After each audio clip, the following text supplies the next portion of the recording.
So we survived our night inside the Lizzie Borden mansion. Now, I did say I was going to tell you about the house right next door. It was the home of Lizzie's great uncle, Uncle Ludwig Borden.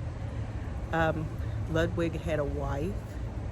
He actually had 4 wives, but in particular, the wife that mainly concerns the house and the history is his second wife.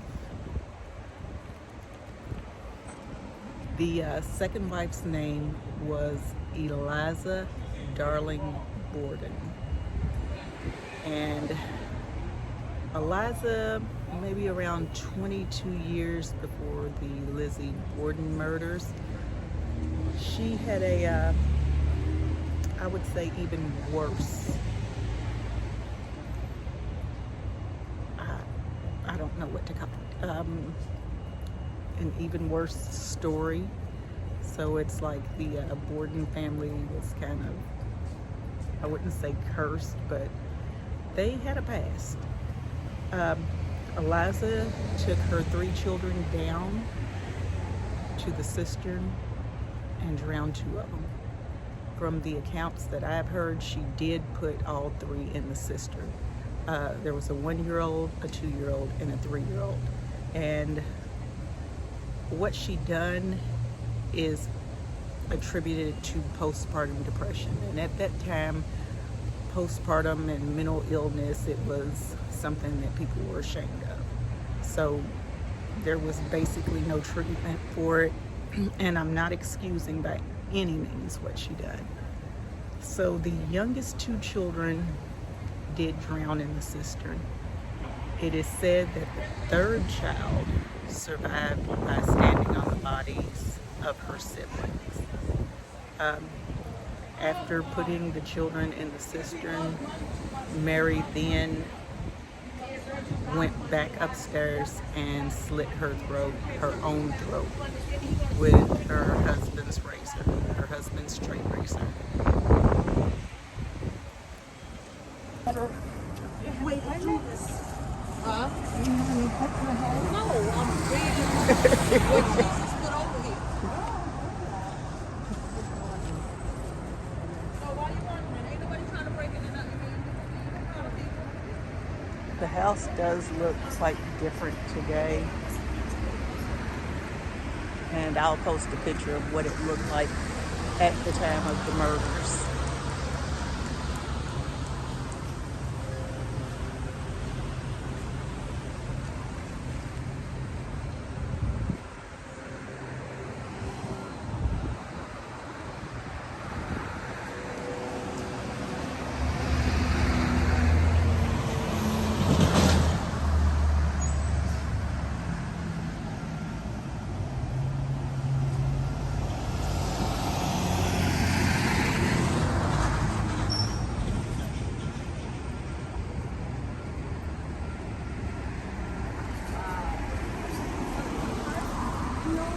I want to say that this is Urban's hair salon. This is a man in recovery who does hair here.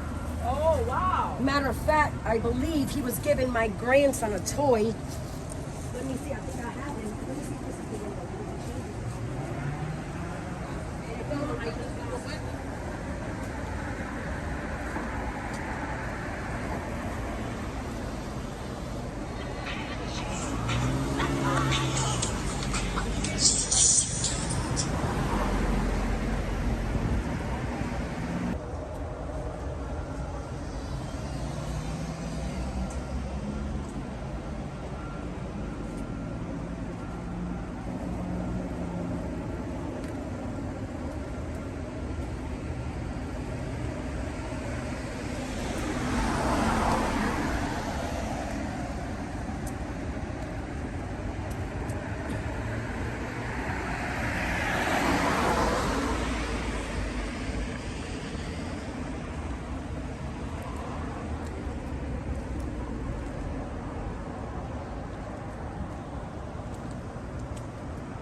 and right down there would have been the cistern where the children were drowned.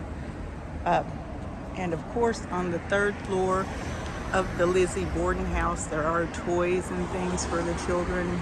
That was said to be their safe place.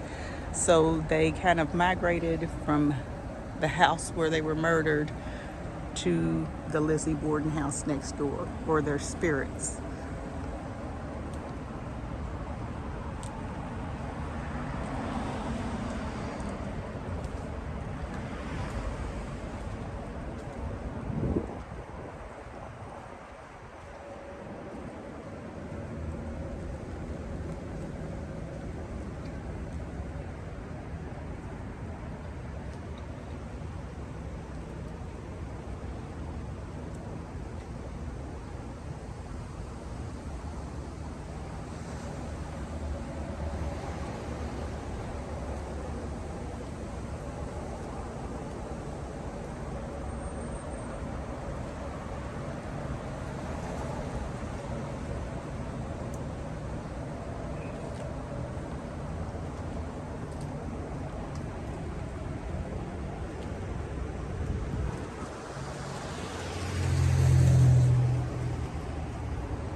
Was purchasing this house in 1845, Andrew's uncle, Lizzie Borden, used to live here with his wife, Eliza Borden. Now, of course, Andrew's uncle had 3 children. Had Maria, who was 3, Eliza the younger, who was 2, and Holder, who was only 6 months old. And she had them in rapid succession from one another. Now, of course, that goes to show that having rapid succession of kids one after another would give a woman postpartum depression.